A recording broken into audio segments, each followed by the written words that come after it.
Identify the domain of a logarithmic function. Domain, we're talking about the input, the independent variable. Now, a couple of characteristics of the parent function.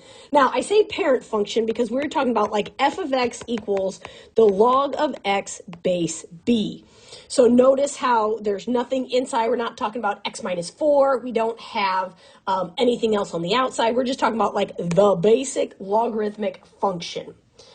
If we have a basic parent function, the vertical asymptote, right, if we have our coordinate plane here, the vertical asymptote is always going to be x equals 0.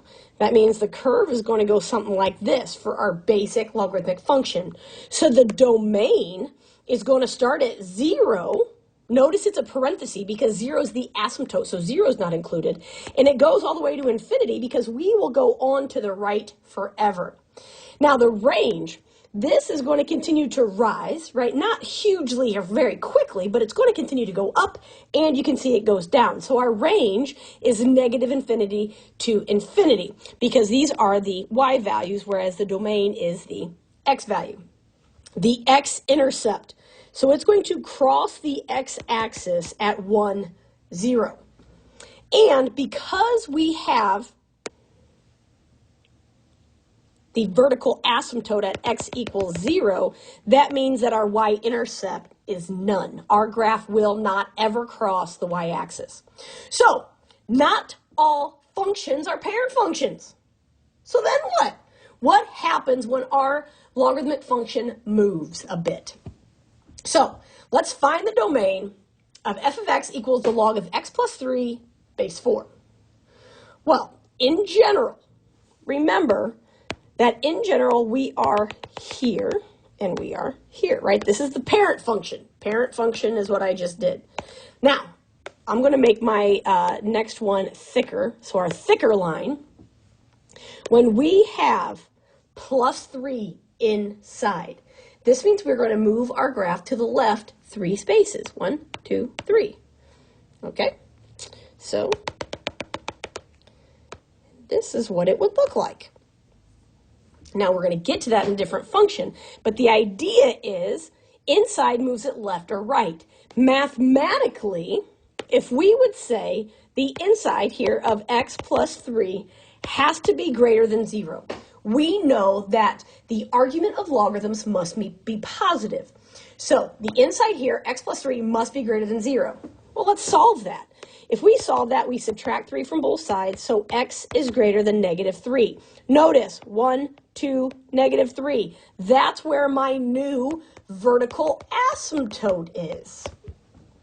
I moved it left 3. So if my new vertical asymptote is at x equals negative 3, that means I cannot cross that. So my domain will start at negative 3 and will go to infinity. Notice the parenthesis with negative 3 because that's our boundary line, but it's not included. Included would be a bracket. We are just the boundary, so we have the parenthesis. Okay, let's do that again.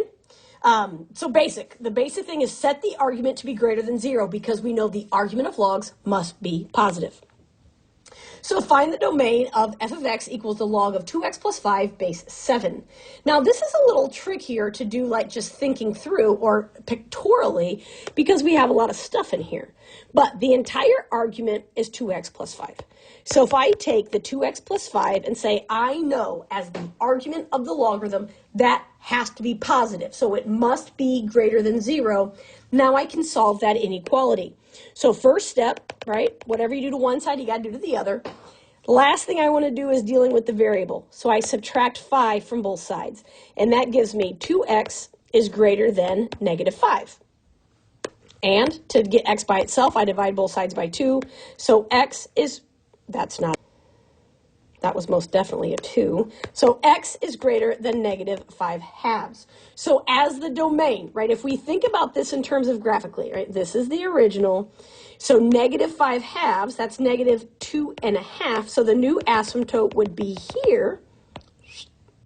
So we would say our domain would be negative 5 halves to infinity. Right? And that is basically the idea of finding the domain so that you know where your logarithmic function moves and how it moves and what values of x we can plug in and have a valid logarithmic function.